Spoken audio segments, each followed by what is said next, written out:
asking them for second money, third money, fourth money in different areas that aren't necessarily directly what you're doing is another good way to maximize your profits from that relationship. Now,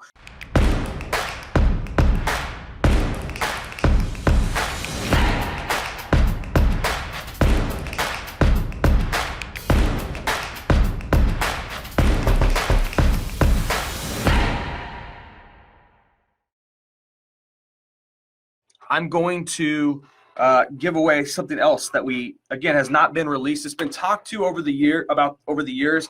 It's just taken a long time to put together. So for a lot of us that get clients, we maybe you have a client, maybe you your lead gen property that's going, or SEO client, or you get a website job. Once you have a client,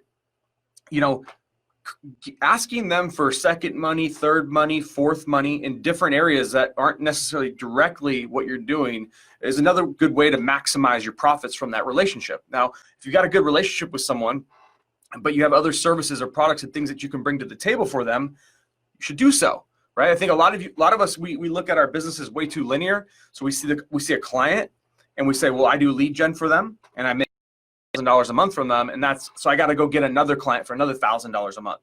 Where in reality is that one client that you've now built a relationship. And remember, when you're the person that's bringing someone leads, you start to become the most important person in their business very, very rapidly, okay? Because you are the bill that helps them pay all their other bills, right? And so in this situation, when you know you have that type of leverage with a business owner, you have a relationship that you guys are starting to build, there's other angles of income that you can go to them with different ideas, with different products, right? And maybe it's not your core business, right? So I'll give you a really good example. And this one wouldn't be necessarily the easiest one to always pull off, but this is a good example to kind of get your head thinking or your mind thinking, okay?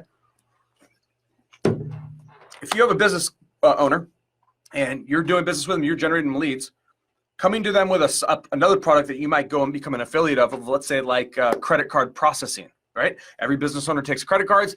Listen, credit card processing is a hard business to be in. I'm sure there's people in here that have been in it as far as getting your foot in the door and getting a business owner to slow down enough to want to show you their statements and see where you can save them some money. But we can all agree that they're all utilizing that service in some capacity, right? They're swiping cards. So that would be like a secondary money type of a move you could talk to a business owner about, right? I guarantee you, we could probably sit here and make an entire list of second money types of things once you've got the original or the initial relationship in place. What this also does for you guys is gives you the ability to run your lead gen if necessary. Maybe you're struggling with getting a client on board with you, right? You can use your lead gen as a loss leader if you find some of these other profit maximizing services that you can get your foot in the door with, right? So I want you guys to start thinking that way because, man, some of us have 5 or 10 clients and then we think we're tapped out or we got to go do 5 or 10 more lead gen. No, sometimes you got to come back with other ideas that you can present to them that can bring you in more cash from that client you already have. So I want you guys to start thinking this way a little bit more. It's no different for me, right?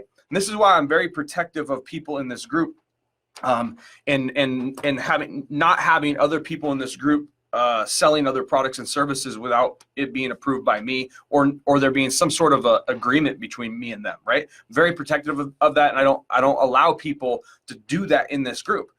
You guys should feel the same way with the business owners that you guys are working with. You guys worked your buns off.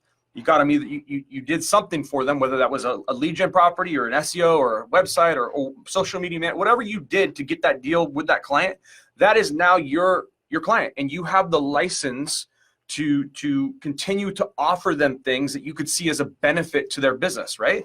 Just because this business owner spends $1,000 with you a month for your lead gen skills, it doesn't mean that you're not allowed to ask them for $500 over here or $1,000 over here for another thing that you bring to the table. And again, this is just going to simply profit maximize your guys' businesses because now you're not looking at just, I always have to go out and get new clients. What about going back to the clients that already know you, like you, trust you, right?